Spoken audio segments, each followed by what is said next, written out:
So now I'm starting to watch because these stocks have had a tremendous drop in price. This financial sector, this whole financial sector. And what do we see? We see that they have sold off dramatically. We've got one lower low here. Let's see, we've got another one here. And we have a potential another one right here.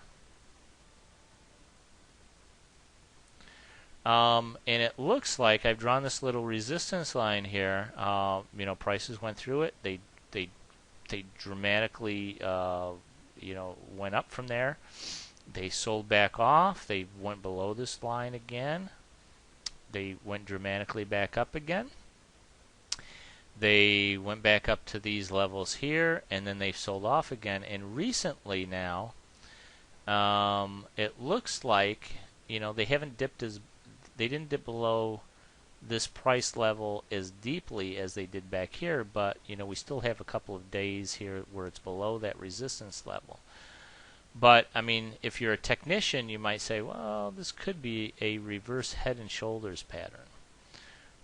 It's a little too early to tell yet, but if the financial sector is starting to perk up a little bit here, this is something that I want. This is an ETF that I'd be very interested in taking a look at and doing some of the strategies that I reveal in module 11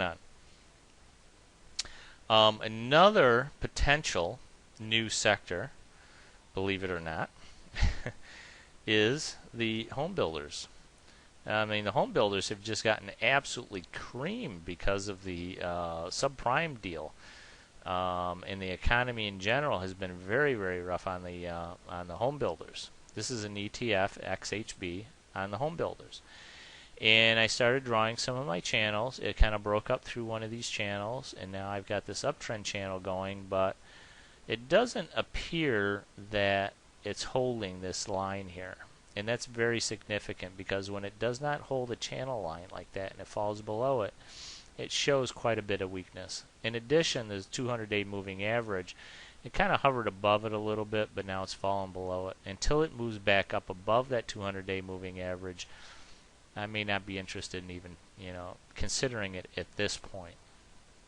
But if it goes back and down and tests this $15 level, it might get interesting again. So we try to find some clues. We try to find clues of what the next hot sector is, and by listening very, very carefully to the news. People have mentioned home builders, they've mentioned financial sectors, and a lot of these guys will go on to a newscast like CNBC and not really think too much about the fact that they're kind of showing their hand about which sectors they're interested in buying in.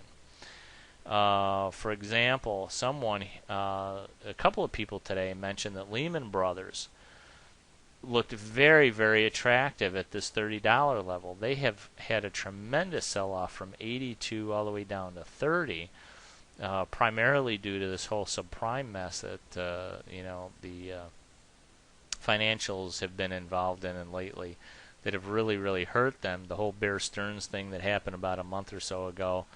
And now Lehman is getting hit pretty hard.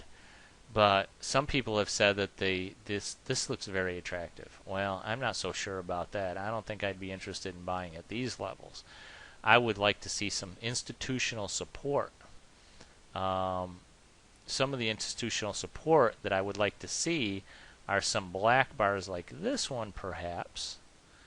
But I'd have to see quite a few more of those to indicate that mutual funds are starting to step into this stock and support this stock. In order for this stock to really start to rise in price and give us a good run up in price, you have to see that institutional support. And the way it shows up on a price chart is simply by these large black bars, which are days in which there was more buying than selling on significant volume. So I would take a look at a stock over a period of 3 or 4 months and just measure the number of black bars there are on up days. I see one significant bar here that was fairly large compared to the days previous. There was one here after this tremendous sell-off.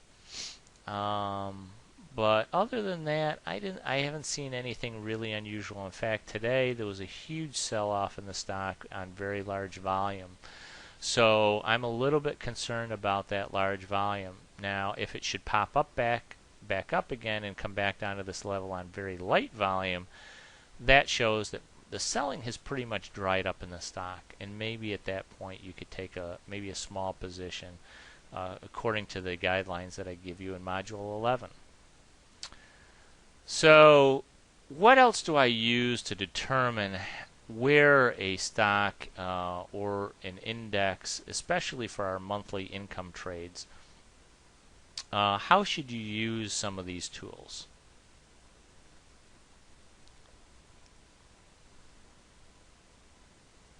Well, I've already shown you how I take a look at support and resistance points. And for the most part, I mean, that's pretty much all you're going to need. The Dow Jones Industrial Average here, all I do is, draw little ovals around where the prices have kind of dropped down to and then rallied against them dramatically. I hope you understand that point. I'm not drawing these oval points at a point where prices are consolidating, like around this point. That's not significant to me because even though prices sold off, they didn't sell off significantly. Here they bounced off dramatically.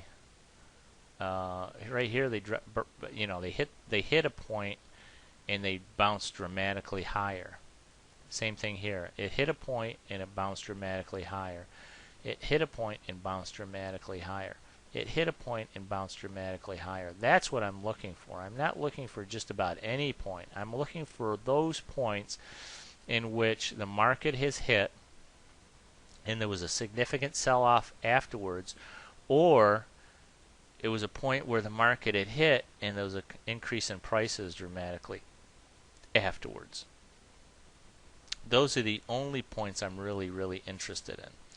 If we come into more recent action, you can see that there was significant sell-off here, significant sell-off here, significant sell-off here, a breakthrough, significant sell-off here, significant sell-off here, breaking through this prior resistance points, a little bit of a run up here, which was prior resistance a number of times going back. I mean, if I was to consider the fact that a resistance point is more significant based on the number of ovals I've drawn on here, there's 1, 2, 3, 4, 5 at this level right here, which makes it very significant.